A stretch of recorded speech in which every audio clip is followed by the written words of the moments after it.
I don't think second. Second one. Yeah. Yeah. The first I think he's the one. right thing. And I was just trying Round of to. object. Yeah, I know that. Indeed. For me, Wait. that's. An object. Yeah. Oh. Oh, no, we're,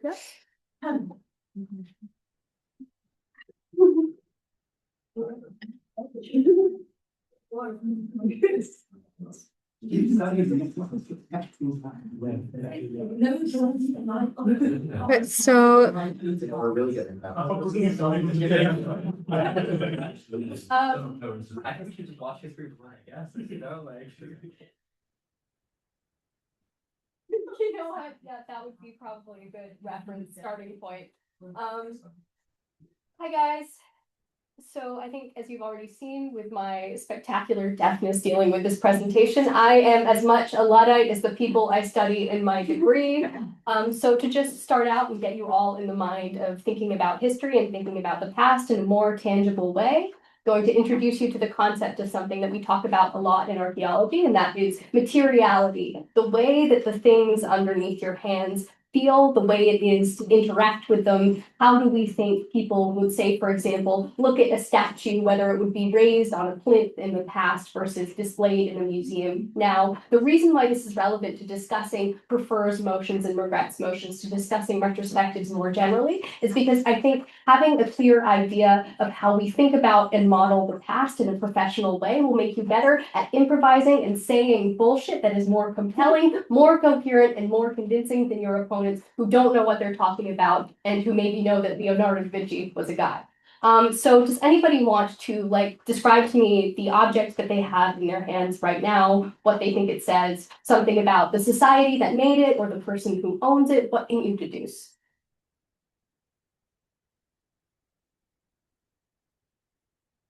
Eli. I have your retainer and I can tell you don't brush it very often. I gave up 4 years ago. Yeah, my teeth were sufficiently bad that. You gave up 4 years ago and you still have it? Yeah. That means you took it across an ocean for no reason. Right, exactly. That regardless of wherever they end up, it's better than how they would have ended up in the absence of that. But what can you tell me about the kind of society that produces an object like that? Clearly they care about teeth looking good because there's no practical purpose for most people behind retainers and that kind of orthodontic work. Yeah. Is there anything else? Do you think this is a society that is likely to maybe be a bit, have more surplus resources? Yeah, definitely surplus resources. Also doesn't really care about disposable objects. Is the whole thing. The container is made out of single injection molded plastic. And then you have a similar, Invisalign is usually printed, but it's single-use plastic as well. All right, who else? Ruby? We were waving them around it, but I have a brush. In terms of what I can tell you about the society that made this, is that it's pretty well connected. The brush says it was made in Indonesia, and also it uses a whole bunch of materials, some of which I know probably would not be used here. So yeah, you can sometimes tell things about not only the wealth of a society, but its interconnectedness and the social complex that it exists in more generally on the basis of things like trade, networks. We're done. What have you got? I've got a hedgehog. It's plastic. It can be broken apart into two.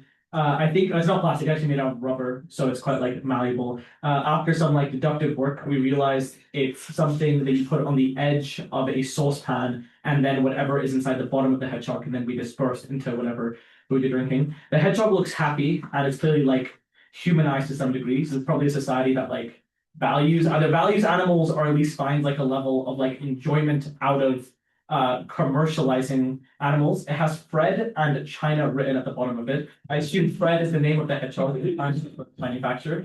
So this means this is quite a globalized society that's international to many degrees. And the fact that it doesn't clearly have any distinction as to what the object is either tells me that it was made with packaging in mind that was then either thrown away, or the consumers of the product clearly knew what they were getting into when they were buying it. So it's either an educated society or society where information is quite easy to disperse or share around, that you don't need to have you don't need to pick up an object and have it, and the object isn't clearly defined. Yeah. Yeah. It's for tea. Well done. Anybody else? I've got a book of Scottish minor poets. By looking at this, well, I can say it's visibly old, and judging by the dates of the authors mentioned, I would say it's at least about early to mid 1900s. Well, it's well used. It's got a loose spine, it's got curved edges, which means it's been carried and used a lot. Well, slightly falling apart pages as well. About the person who like selected and edited it itself, I feel like they're like because of the Yeah. non-negligible amount of like women poets in the selection, it tells me that they are fairly more progressive than their counterparts in society, particularly also into the word, dedication of the book, which is also given to a late John Scott because of their what worldly maintaining of the tradition in Scottish poetry of Grizel Burrell and Lindsay Jane Elliott, etc. Yeah, so you can tell information about maybe also that it has been kept in circulation for some time. Maybe this is something that is important or precious or has been kept. I think you guys probably will have objects out there in the audience that have clearly been reused from their original purpose. People tend to use things differently over time. Leonda has, y'all can't see it, but a Tic Tac container full of my bobby pins because it's a really efficient way to keep your bobby pins if you need to do your hair. So what are the potential risks of taking individual things or things that are potentially symbolic or decorated and really intensely thinking about them and trying to figure out what the importance is in them? Are there any risks there? Yeah, Alex. I feel like with the tarot cards, you could be like, this was a very primitive society. They based decisions off of weird cards or whatever. Like you can make an assumption when like a lot of people use these kind of for fun or whatever. You know, I feel like a lot of archaeologists Yeah. would do that. Anna?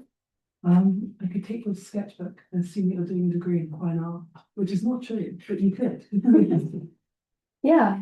So one of the constant push and pulls in the study of the past and in the way we talk about the past is balancing trying to, engage in information and to think critically about things in a really serious way with our own desires to place specific narratives around the past, to make things interesting, to make things sensationalist, and to make people care really deeply. The way that this tends to manifest specifically in BP debating, which is in unprepared format, is that people have to fall back on their own biases in describing anything. I'm sure all of you have had an experience where you have seen somebody talk about something you know really well and say the most absolute crazy shit, and you just have to sit there. But I think that this is uniquely tends to manifest when we are talking about the past, because we don't perceive people in the past as being a group that we are punching up at or punching down on. They're just different and separate. And so I don't think there's necessarily the same level of emotional engagement unless the past we're talking about is very recent and relating to a distinct political history. So this manifests further back in time. I think there is also an issue in that the kinds of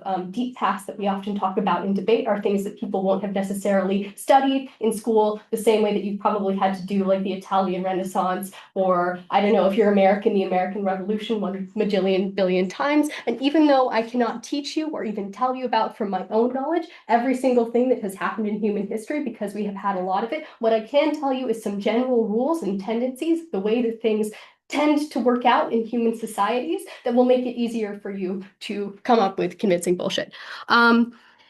So starting at the top, we're here. You've seen this before. So hominids develop in the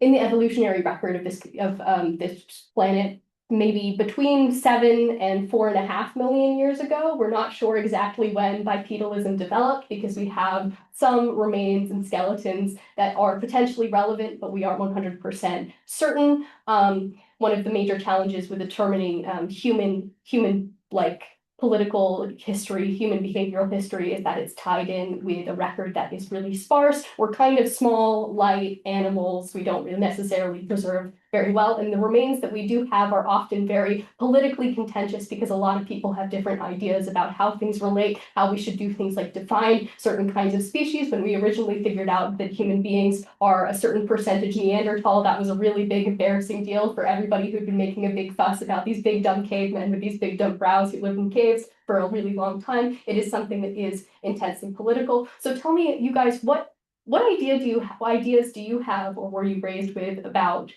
pre-agricultural people, just in general? Yeah, Ben. Savage. Yeah. They like wouldn't live in large communities. And like what I was brought up to me is like they wouldn't live in large communities. They just sort of like were hugging around, like bashing like how and like not really caring for anyone or anything, you know. Yeah. Alex. They often technically have more healthy diets than us. Mm-hmm. Yeah. So I think there's also an idea that like all of the men would go out and hunt and then the women would like stay with the children. yeah, so as you can see, we kind of project our ideas of how people naturally are, things like patriarchy, back onto the past in order to naturalize them into the present, making the assumption that people have always behaved a certain way, so we are definitely going to behave a certain way. This has issues in research insofar as it means that very often we assume when we find things like remains, we make major assumptions on the basis of societies we think we know. Like say, for example, there are a number of high-profile warrior burials that were found before we developed really sophisticated techniques for determining the sex of remains, which have since been proved to belong to individuals who were biologically female. The way in which this is relevant in debate is that I think a lot of prefers a world debates, a lot of retrospective debates and debates happening in about the deep past more generally tends to work out such that the delta is humans are fundamentally brutish versus humans are fundamentally good, or humans fundamentally used to live at peace with nature in the past and now we are horrible and evil, or humans are enlightened now and they used to be horrible and evil and now it's really good to be this way. I think these are the kinds of arguments that we are having a lot. So throughout this, I'm going to bring them up to you. So yeah, a lot has changed over the course of history, but one thing that has tended to stay consistent and that has allowed us to distinguish ourselves throughout the course of our development as a species is that we tend to be very social, and a lot of our close cousins and ancestors have also been very social. You may have this idea in your head of the hunter-gatherer as a single, lone, ferocious individual going out and carving their way through the course of history. However, what we can tell from studies of both ancient remains and comparative studies on contemporary non-agricultural communities is that when people are living in small bands, very often they are living a tough life. They get stressed a lot, they get hurt a lot, and they have to be dependent on each other to look after them when they get injured or when they get sick. And they also have to be able to be dependent upon each other for things like moving around, finding new resources. So our capacity for interconnectedness and for social relationships is something that has been fundamental in our survival and in our success. This is probably also related to our capacity for language. The way in which this is relevant is if you are in a debate where somebody is arguing about human beings needing to go out and do things on their own. Maybe this is going to be in a debate about things like the benefits of praising hypermasculinity and the need to, be an independent individual. You can point instead to the fact that our capacity for social engagement is something that is really positive. So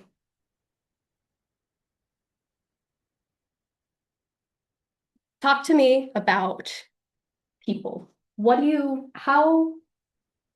Specifically, how has your upbringing shaped the immediate assumptions that you make about strangers? When you meet somebody in a restaurant or on the subway or just casually out and about, what do you think they're going to do? And what do you feel like you owe them? So I think like to some extent you're like, or at least I was taught to like respect elders, or like, you give up your seat on the bus for older people, or if someone's older than you, or maybe if they're a man or whatever, then they might know more about certain things or have more authority than you in certain like capacities. Anyone else? Ruby? There is, well, growing up, I was taught in a sense of fear or suspicion in strangers, like to kind of assume the worst. Because when I was younger, one of the things my mom particularly would say is that, oh, don't go with unknown people, they'll send you off for slavery or something. So there is the idea of like approaching people with fear or suspicion. Do you think that the society in which you live in creates those expectations, or do you think that you'd approach other people with fear or suspicion if you'd been, you know, in a completely different environment? Do you think that people living in nomadic societies, very small societies, would have that same expectation of strangers? I'd imagine if you're living in a really small nomadic society and all of a sudden someone turned up who you've never seen before, you'd be quite stressed. I'm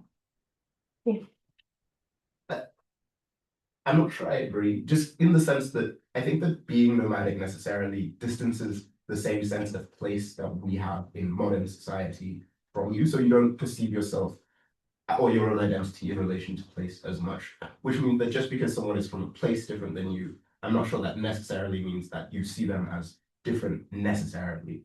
Like, I suppose you could construct in-groups and out-groups in other ways, but I don't know that just, I'm not sure that by virtue of a nomadic culture, you view people with suspicion. Well, that's fair. I think it's dependent on like nationally. Like I think Brits are notoriously unfriendly to strangers, whereas if you go somewhere like in the US, sometimes they're just like can't do that like hey friend. And so I think it's something cultural. Yep.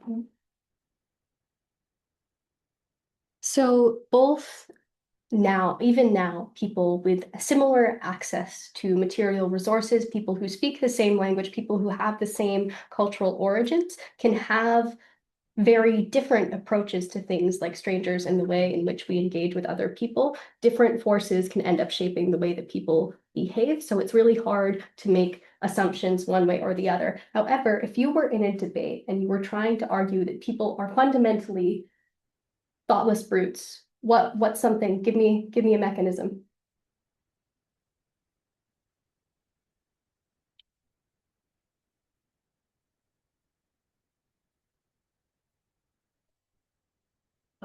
I guess could you talk about how like people fundamentally want things and want comfort and want like their own self-preservation, and that creates competition, and so kind of fundamentally you're put against one another and likely to behave like violently. Yeah, that's really good. Wait, I've got it. Yeah. How do we make like a survival of the fittest argument in debate without sounding like horrible? Getting So,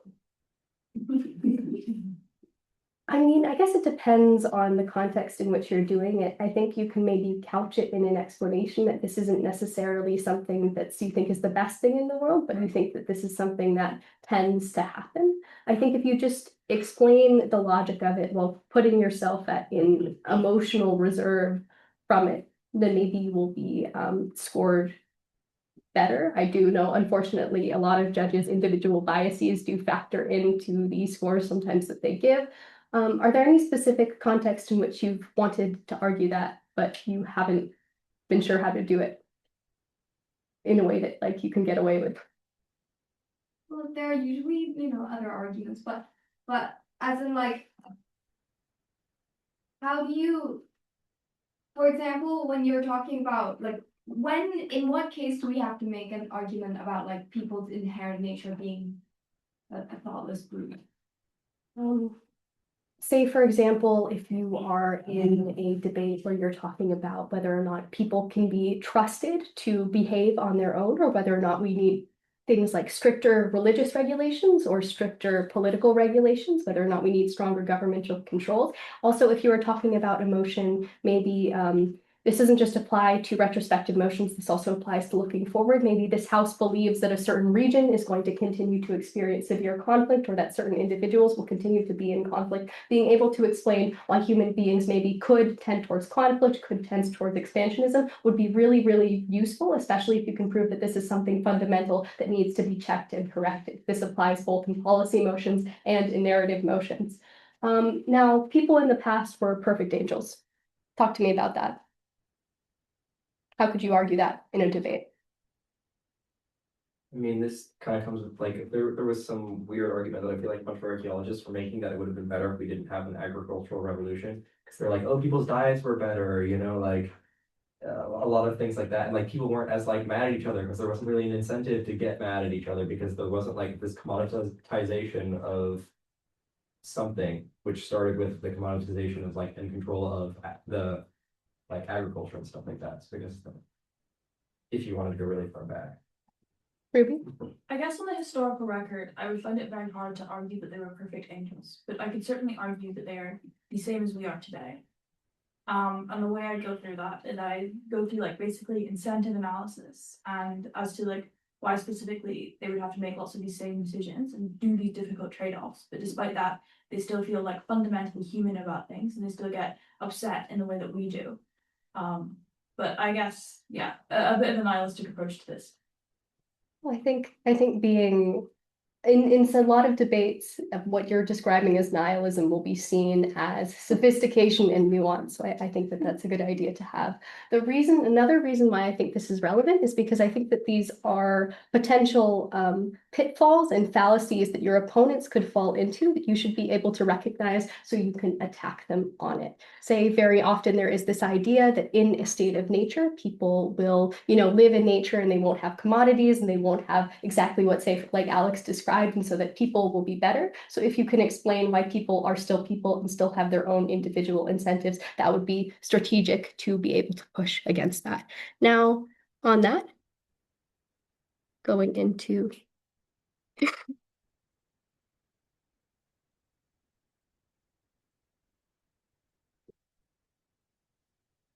I'm way too young to be this old. So myths of realities of a state of nature. Broadly, people developed agriculture around like 12,000 years ago, but before that, for many, many hundreds of thousands of years, people were not tended to live in more nomadic societies. People tended to live in greater isolation. And the reason why this is relevant to debate is because there are a lot of arguments that come up more generally and also specifically in a debated context that are predicated on something called evolutionary psychology. Basically, it is the idea that people are going to continue to behave how we were designed to behave in a state of nature, how we have evolved to behave in the deep past. You might have heard arguments about this again relating to patriarchy, that in the deep past, the women sat home knitting little sweaters and the men were out hunting mammoths, and this is why we should do this today. There are other arguments relating to this, like say for the example, the idea that it is natural for people to be aggressive and questing because we've had to travel around a lot in the past. There's also an idea that maybe people can only relate to a certain number of people because in the deep past we've evolved to only relate to a certain number of people. Are there any other such ideas that you guys have heard? We're done. This is just a question. Like, Yeah. I understand there are a lot of like myths regarding the relationship between men and women throughout history and what is natural and what is not natural. Like this is a very big question. But when would you say the patriarchy actually started? and if you're really going to get a historically factual claim about patriarchy, how would you say it did actually develop into, I guess, what we see now as embedded in structures and culture and society? So I think that this remains a subject of contention and a subject of discussion.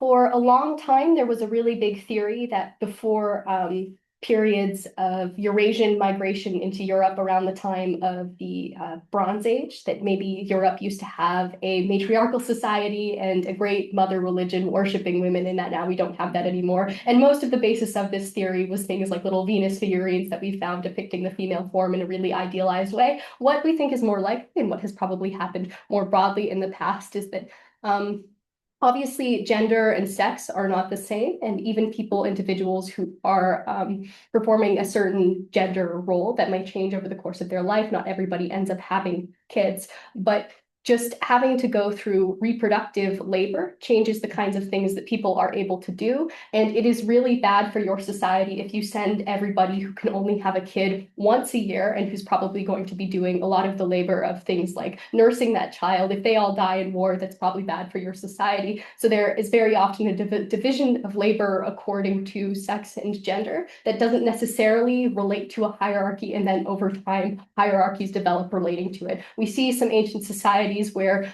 gendered boundaries are very distinct, but where women clearly have a higher social status. This may be as things like matriarchs, as priestesses, etc. This may be doing things like controlling parts of the home, controlling also the allocation of resources. It really does tend to vary. I think there's also an idea that, you know, this used to be really bad and it's gotten better over time. Actually, what we do see deep in history is that gendered divisions can vary significantly, and this doesn't necessarily relate to the level of technology in your society. But controlling female reproductive labor is probably the best explanation that we do have for the evolution of patriarchal structures, because if you can marry a woman and sequester her, then you can be sure that the children that you have as a male individual are directly related to you, and so it's worth investing in them. That's one theory. It's called the question of paternity. I don't know if you guys have any other thoughts on this or potential explanations. Things you've heard said that you believe or that you question. There's been a lot of like, in a lot of like relationships motions, you get like the monogamy as like natural, evolutionarily defined. In fact, I feel like there's a lot of like behaviors, I guess you see people being like, so and so is evolutionary designed to be in this specific way, therefore like but like it seems as if it's only come around in like the past like 100 years or so. But yeah, so I mean the answer to that is to point out that it's only come around in the last 100 years or so. Probably.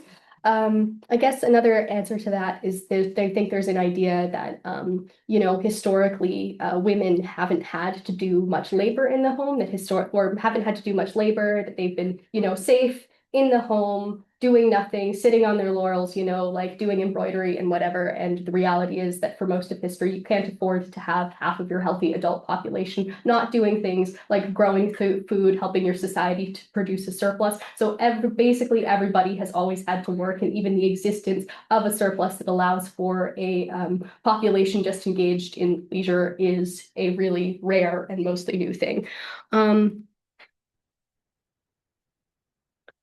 So something else that is important is that a variety of people can build monumental structures. I think that the reason why this is relevant in debate is that it can be a really good example to contrast ideas that people have about technological progress. If you are in a debate where somebody across from you is arguing that social progress and technological progress are always linear, that we are always trending towards building big things, having denser societies, that we are always trending towards being smarter when we used to be stupid, and now we keep inventing things and we keep getting better. I think this is a really common line of argumentation that comes up in debates. What you can say, one thing that you can say to push back on that is that we have always been doing things like getting together to have big parties. We have always been doing things like getting together to build big, crazy shit. A couple thousand years ago in, more like many thousand years ago in Turkey, there were a series of different individual hunter-gatherer bands who would come together to this site here.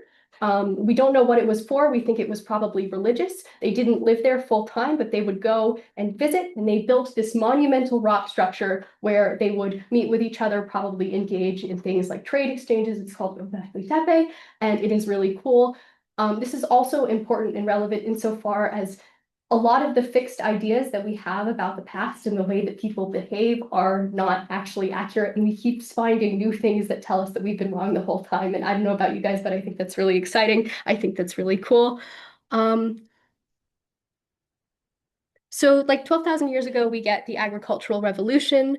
after this. Basically, what this isn't an immediate thing. This is a slow thing that happens over time, and it happens again and again in other parts of the world. But the first place where it happens is the Fertile Crescent. You guys have probably heard about this. You have the development of really early societies, the first of these being Mesopotamia, in which people figured out that they could sow grain and reap it. And so what this meant is that they could live in the same place year after year. They could stockpile food. Their diets became less varied, and a lot of them became less healthy because because they had to do things like be hunched over all the time, plowing in a field, which is not really great for you. But what it did mean was that you could develop a denser population also because what we see happen is that mothers start having babies closer together, because we're not 100% sure about that, probably again because there is a food stockpile. So you get the development of dense population centers because you can have a surplus and you can have a stable community. But the problem with this is that it introduces all sorts of new issues around things like social organization and sanitation. Because when you live in a really small society where you can know everybody around you and you can have a close relationship with them, then you don't need things like religions and governments in the same way to moderate people's behavior. And so as we see the Neolithic revolution come into play, we see agriculture get propagated, we see more social conflict, we see the development of more distinctive social groups, and we see technological development happen at an accelerated rate. And the reason for this is that when you have more people, it's more likely that people will have the time and space to pass on technology, to develop new ideas, and to engage with one another, and also that they will have more of an incentive to do so because of, again, mechanisms of competition. There is only so much space in, say, for example, a valley where there's fertile land. We think that competition over resources has always been a driving factor in human conflict. This is a principle that you can apply in any debate where you are discussing why societies change and why things happen. Very often it's because you want to get something over another person. This is also very often why you have dispersals. A couple of other driving factors in social change that I think are really important are, first of all, disease. If you have people living in greater density with one another, you are more likely to get disease. This also is related to the development of new agricultural packages, which include domesticated animals, because once you are having domesticated animals in your home, things like sheep, goats, horses, cows, etc., what you can get is something called zoonotic disease transfer. Basically, a lot of the seasonal colds that you and I get every year, and also things that make people really, really sick, first became endemic in our populations because we were in regular contact with these animals that we previously hadn't had in our homes because we domesticated them. And as a result, there was a much higher likelihood that bacteria that infected these animals and viruses that infected these animals would transfer over to us. This is relevant and important because things like disease change the course of human history. Other things that are important are famine, whether or not you are managing your resources well, whether or not you know how to do agriculture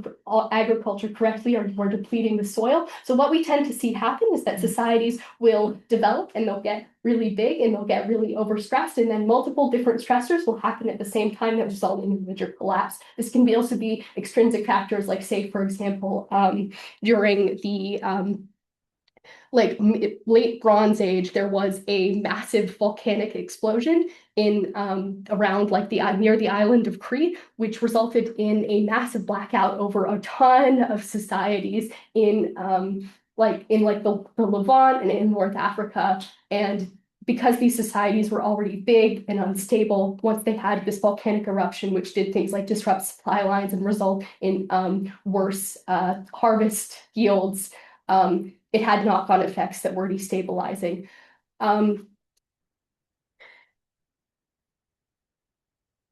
Do you guys have you ever been in a debate where you have had to talk about the way that societies change in a major way? And are there any circumstances where you have had to argue that it is likely that a society is going to either become bigger or it is likely that a society is going to fail?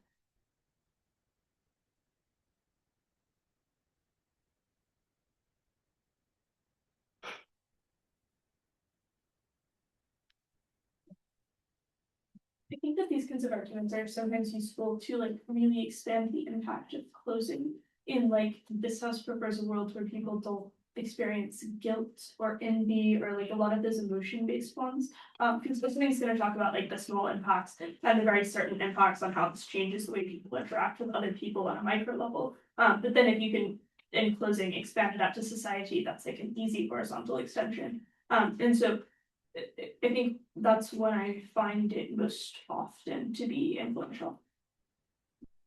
I think we're debating about countries with low fertility rates and a pollution enhancing proposal, which is something where you get pensions from the children instead of from the state, the motivation to have more children.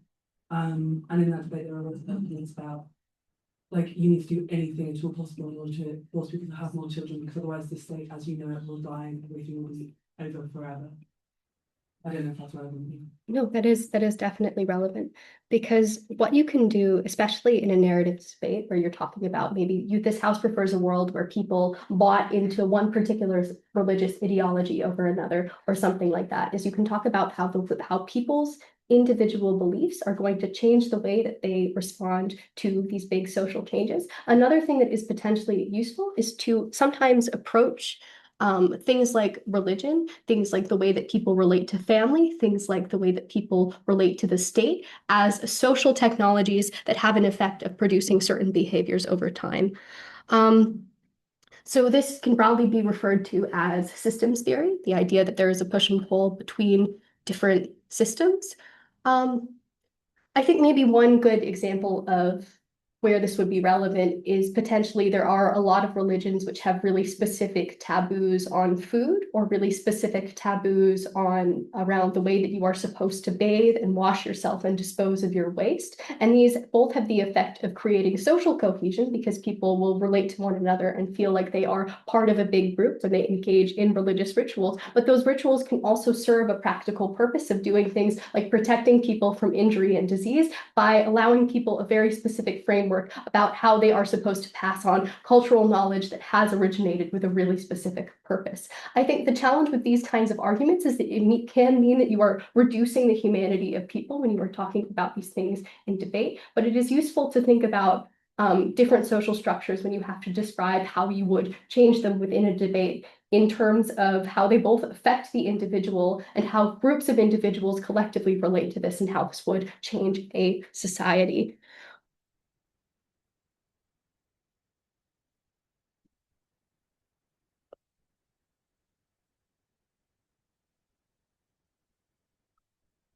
What causes social change?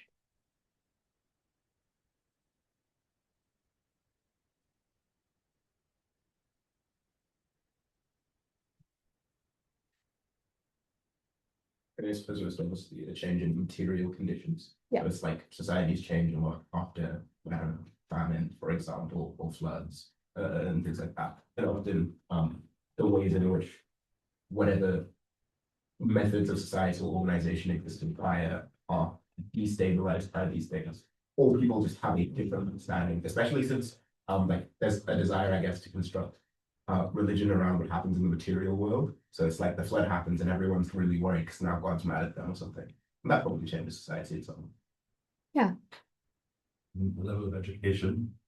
So when the Bible was translated into English from Latin, a lot more people were able to understand it. They gained power that the priests no longer had. When education became a thing that wasn't just available to the elites, you have classes of people that feel empowered to demand more than they had before. Mm-hmm. So this is another social framework that can potentially be very useful, is taking a Marxist approach. If you can are describing maybe in a debate where you're talking about the allocation of resources or the justifications behind the collection of resources by a particular elite group, whether this is in a narratives debate, maybe this house supports, the idea that individuals who work hard for things should be able to keep what they deserve, or whether you're talking about something that's more practical, this house would prefer to live in an absolute monarchy versus an oligarchy. You can talk about how people perceive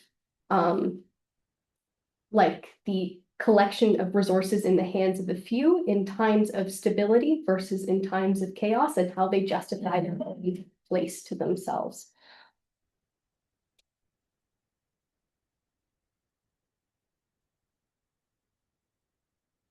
Does technological progress beget social progress? How do we think these things are related? I feel like it can do, but it also, like I feel like it begets social change, but not necessarily progress. Like, you were talking about the agricultural revolution and how people's diets got worse and how like population leads to those loads of diseases and stuff. So I think like it causes change, but not necessarily progress. So I was just gonna say, like, once you figure out the best way to do something, then the question arises of like, who deserves access to like this new and improved like style of living, and like how you implement it, and whether, since everything is a competition, and you're defeating somebody to gain something out, it's like how much do you gain and how much other people lose. Therefore, a lot of times like you're not able to actually progress in society because technology and get kept what we use for other advantage. Wait, so would you say like the progress, whether to what extent it's good or for the worse, depends on the nature of technology and which social class does it benefit?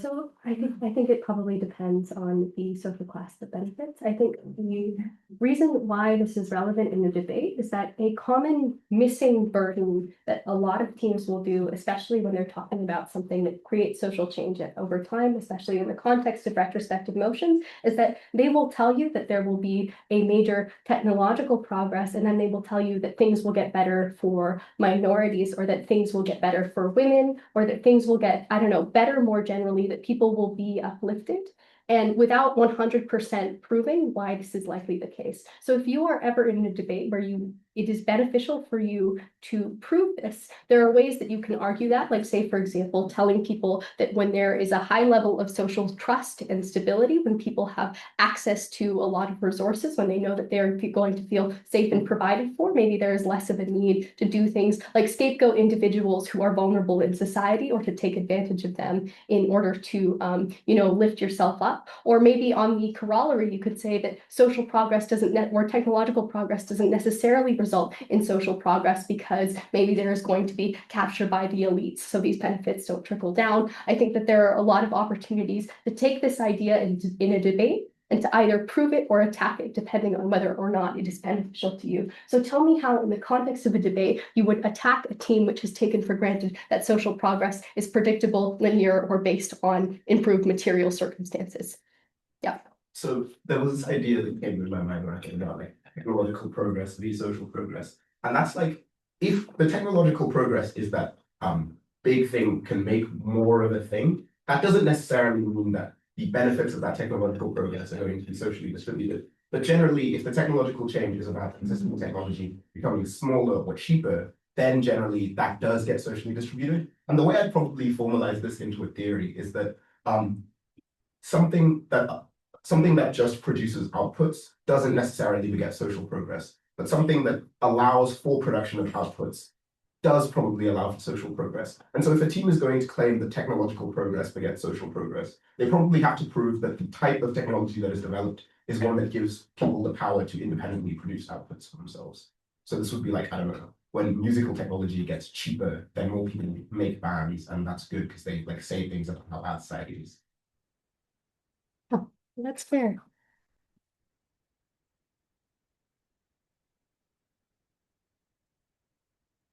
What is the first smallest unit of social organization for human beings? The nuclear family. Yeah. Is family always nuclear? So the way in which this is relevant in a debate is that a lot of debates are about whether or not it is the place of the state or some kind of other external mechanism, like something like a charity to care for individuals, to provide people with support, to do things like education, or whether or not we should allow this freedom to be in the hands of families, whether or not it's better to do things like prioritize family. There are a lot of different ways that you can discuss this, but I think it's important to view the family both as a way that individuals like relate to each other and care about each other, but also potentially a social unit. Say, for example, especially if you are talking about, if you are debating in a context that is further in the further in the past, very often the family is the first and only place of social welfare, and the extended social unit is also the only place of social welfare. Now, how do people tend to define their family, and is this the same across societies? Who is the first person you have a duty to in your life? Yeah. Mother and child. I think that one's fairly universal. Yeah. Do we think there are any variations in which whether societies prioritize the young or the old, who we see as being most worthy of safety or protection?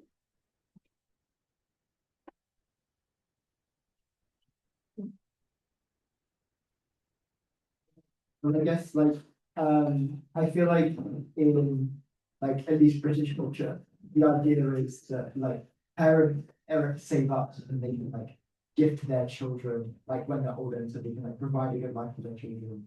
And that's why everyone hates inheritance tax so much and like all this sort of stuff. And then like in other cultures, I think there's economic force where like it's much more common for like grandparents to move in with the rest of the family. And it's like it's expected that when like you as a child work, you provide for your parents also. And so I think like it is that they can work out that much right now. I think also probably the easiest way to prove, at least in a debate, why these dynamics exist and how they transpire is looking at actually systems of inheritance that Ben was talking about. So in the United Kingdom, that would be male primogeniture, but that's not always the case. Like I know often in like Shinto religions in Japan, they would have the youngest child is actually be the person who would end up taking over the like family inheritance list. So you can look to lead things like legal systems to describe how people relate to one another. You can look at traditions. I think there is a tendency to broadly stereotype that people have always felt.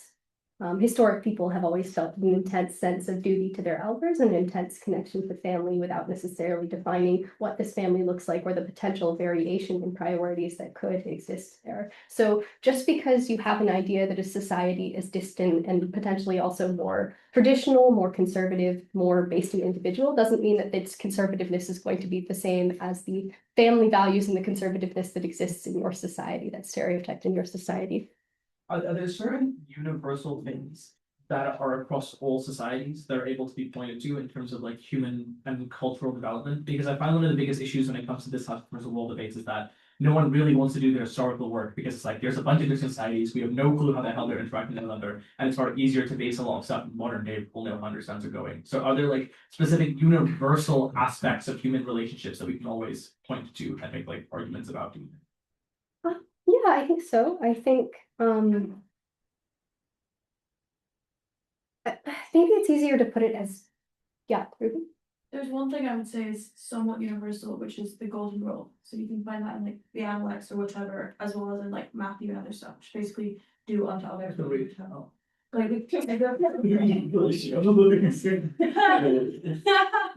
no, but that would be really funny.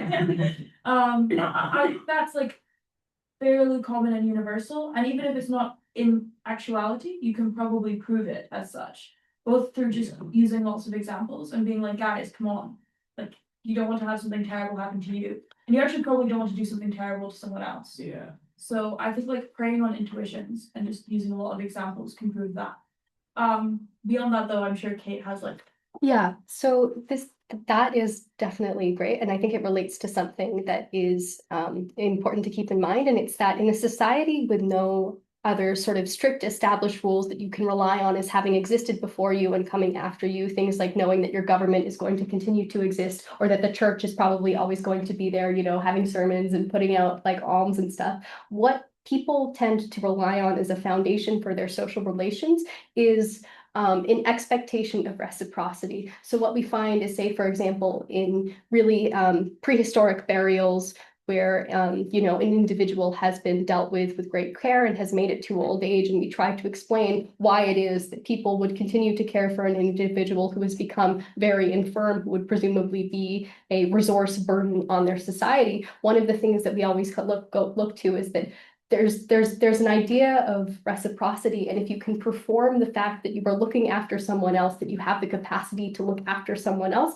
very often it means that other people want to relate to you and be close to you because you have demonstrated a capacity for care, and so they trust that they will care for you. Doing these performances of looking after other people manifests in different societies in a lot of different ways, but it is something that is relatively universal. I think one way in which you can look into this is a lot of different societies over the course of history have had a heavy emphasis on feasting as a way of forming social bonds. Say, for example, in the Northern European Iron Age, having a really big feast with a really big bowl and inviting all of your like potential martial military allies to come over was a way of forcing them socially to have to come to your aid if you were ever attacked, because you have fed them and you have looked after them, and now there is a principle of reciprocity there. So that is, I think, probably the one thing that is universal. But there are also things that we think are universal or that we take for granted that are not necessarily that way. Like, say, for example, the idea that you should always protect the innocent, that you should always be looking after the youngest and the smallest person. There are also have been societies historically where actually a tremendous degree of emphasis has been put on, you know, people who are in positions of power. They are presumed to be more good and more moral. I think another thing that we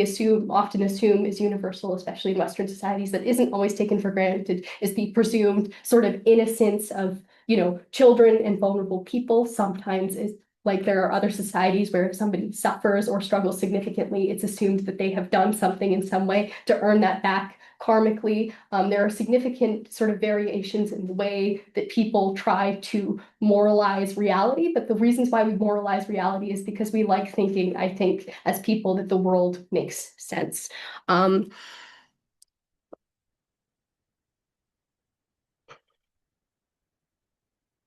What duties do people owe to their parents? What duties do people owe to their children? What do you, as an individual, owe?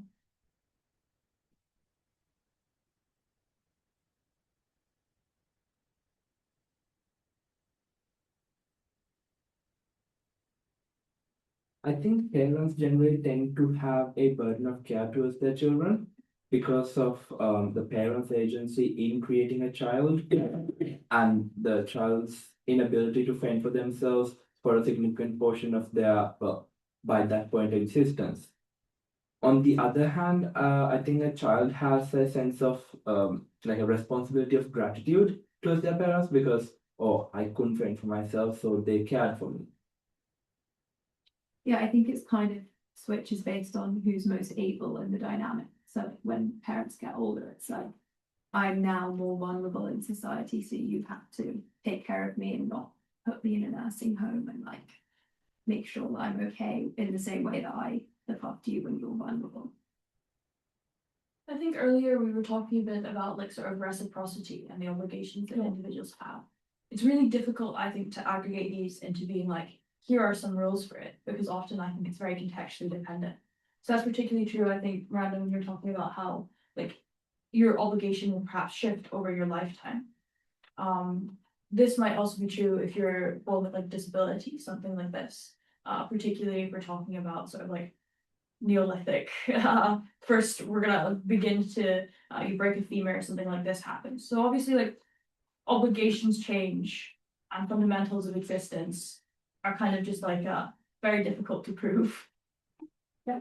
So the way that you do prove things like social obligations and things like social dynamics is first for something that came up earlier in this discussion, which is describing principles that you think a panel could potentially buy are universal, things like reciprocity. I think of one other way, a thing that you need to use really strategically when you are trying to prove a universal principle of human behavior is things like intuition pumps, describing if I look after someone, I expect them to be able to look after me, or if somebody sees me in a vulnerable position, I expect to pay that back. Maybe if you are trying to prove a universal tendency towards something like monogamy, you could explain that, you know, if I am having kids with somebody and taking that major risk, I want there to be social pressure for them to have to engage with me and rely on me for the rest of my life.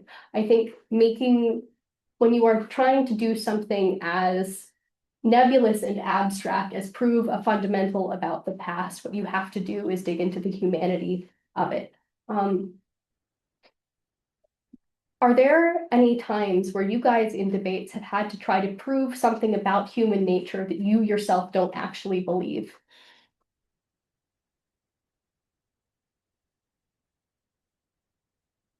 The idea that all humans are inherently selfish, I feel like that comes up a lot. How do you do it? I think most people just revert back to the case for survival of the fittest, and for evolution, how we've evolved over time. And you can either say that like we've kind of gotten out of that because there's no need to survive, because essentially like in most we have like the resources to survive in most places. Or you can say that it continues in terms of like capitalism and competition and stuff like that. I guess one thing that I actually think is like kind of like a almost internal meta in debate is like arguments regarding religion, and specifically like the positives or negatives of religion. Like I feel like in debate it's almost like prima facie accepted religion good because charity and meaning, and there's not really much more you have to do about that. But I don't think that's a take that I actually like personally believe in, but I feel like it's very easy to do in a debate setting just because it's a I don't know, debating is very utilitarianism pill, so it's harder to, I guess it's harder to prove like the much more complex reasons to disregard religion. That's fair. So moving on to the meat of this. So discussing prefers of world motions, something that is really important in here is that if you are in opposition, you cannot create your own comparative, or you cannot counterplot, you are bound to defend the status quo. So what this means is that if I have a motion that's like, this house prefers a world where, I don't know, like Gnosticism became the dominant religion in Europe, what you have to defend on opposition is whatever's been happening.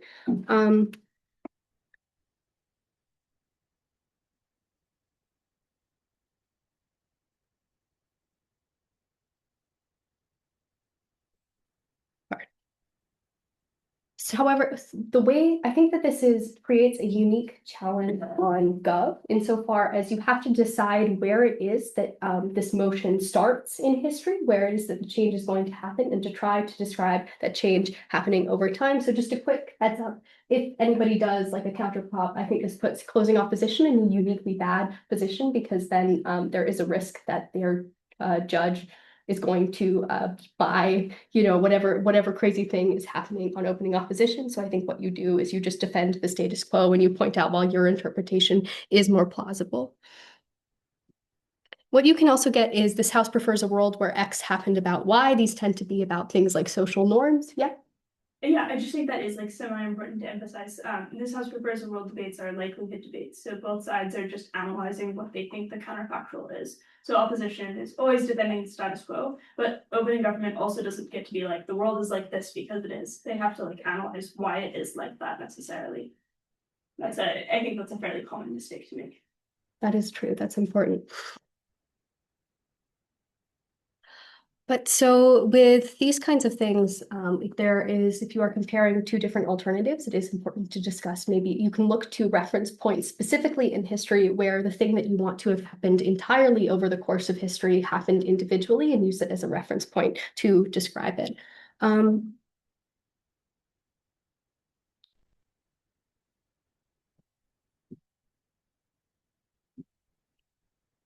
So retrospective motions, I think, are uniquely challenging on top half. And the reason for this is because you have to decide where it is that you are setting your frame, particularly on opening government. You have to say like where it is that this is going to cause a change. And then you have to give an explanation of how this change would manifest over time that is, somewhat detailed and plausible, but you can still defend. What this means is that you are likely going to have multiple different burdens that you have to prove over the course of your argument. So I think what you should maybe, something that is strategic to do is to think about what is the alternative that maybe doesn't change the world in a crazy significant way. I think a mistake that a lot of opening government teams make in motions like this is that they spend a lot of time explaining their framing without thinking about why their framing is necessarily strategic. So doing things like, if I am talking about, a motion that came up at Oxford this year was this house prefers a world without buses or without cars or personal automobiles. And what some teams did was get up and say, instead we are going to do things like have everybody exclusively like riding on bicycles, and there's going to be a whole infrastructure about how people are going to be using bicycles, or we're going to have trains everywhere and we're going to invest a ton of money in trains, and it's going to be really good in a world where we don't have cars or personal motor vehicles. And the problem with this is, I think if you get yourself, it's really easy to get really excited and to get yourself into a little pigeonhole describing this alternative fantasy of what could happen. And what you need to do instead is figure out, A, what is the most important thing about this change? Why does it make things good? And what compromises are you willing to take in how the world is going to change? Because going back to that personal vehicles example, one compromise that gov teams generally had to take in this debate was that opposition could get up and say, you see, the development of personal vehicles has been really good for individuals trying to lift themselves out of poverty, whereas on the comparative, if they live in really rural areas, they'd be dependent on a bus that may be irregular. Instead, they can own a car in the status quo and thus get out of really a rural area. So maybe this prevents poverty in rural areas, things like that. What you have to be, I think, willing to take certain kinds of compromises when you are in OG, especially because I think CAs are also often willing to take this motion type and do something really, really crazy with it. Yes. Do you have any tips on proving likelihood? Because I feel like the usual problem I run into is that both teams, or if I wanted to win the debate, me is making somewhat reasonable claims along with the opposition team. And then the issue actually becomes like, which is more likely? But that's much harder to prove because both claims are often true, at least to some extent. So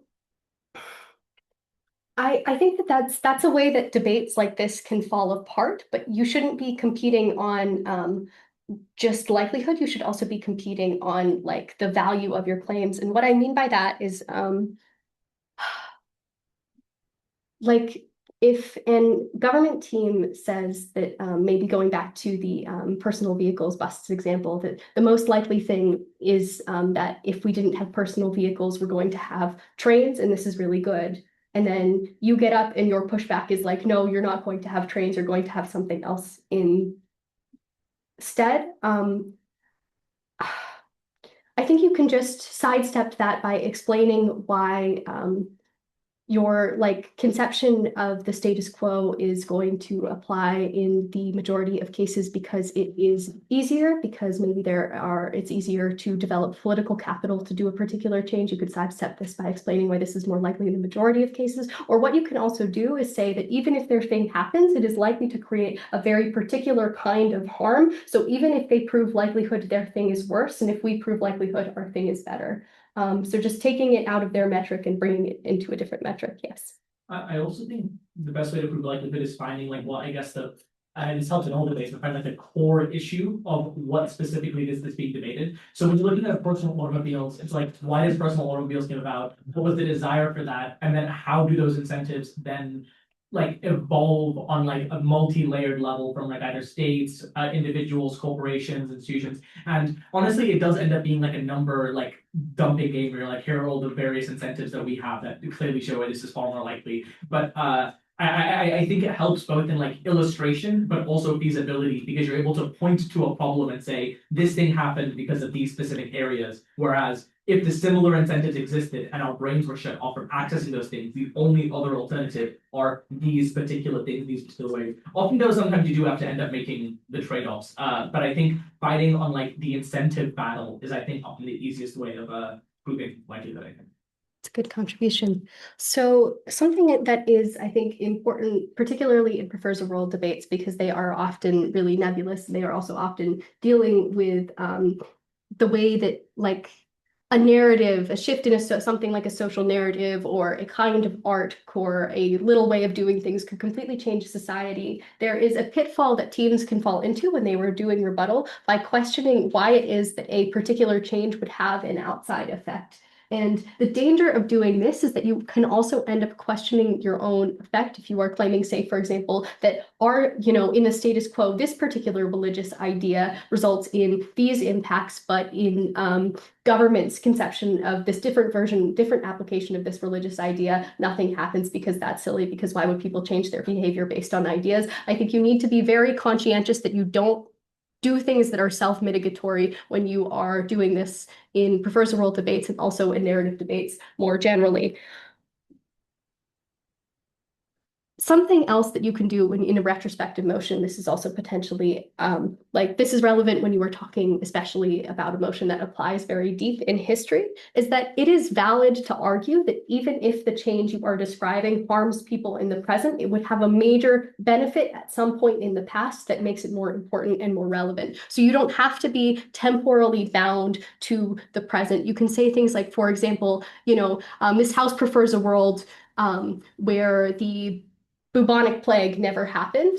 What a opposition team could argue is that you would never have the Renaissance and you would never have the end of the peasantry and serf system, which is a really, really harmful system, because you would never have a loss of labor, creating pressure on lords and aristocrats to give people more wages and more freedom. And we prefer a society where that happened.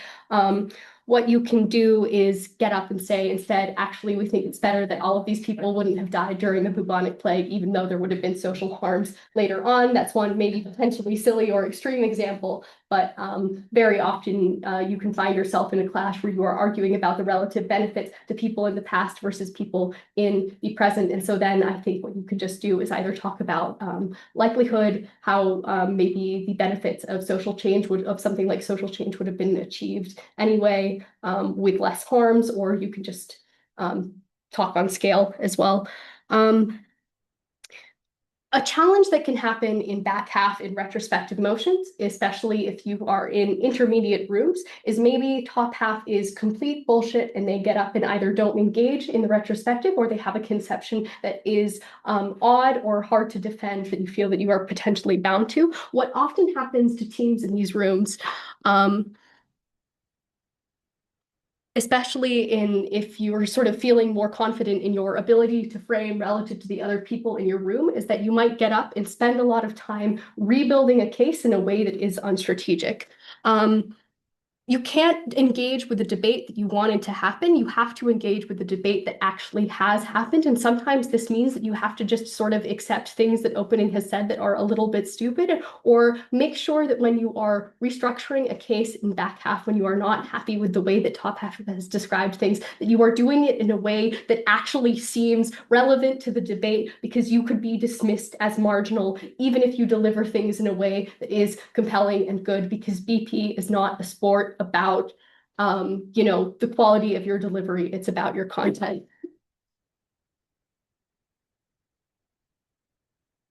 This is especially also relevant if you are in closing government on a prefers a world motion, because you are on the side that has an obligation to explain what the alternative world would look like.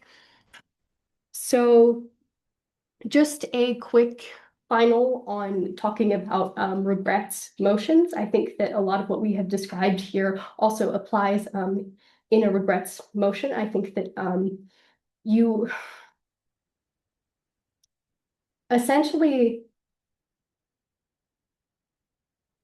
if you are defending the status quo, you have a lot of wiggle room in deciding what is important, because the world is so big and vast and varied. And it can be strategic to just pick a particular phenomenon and describe it, and to kind of insist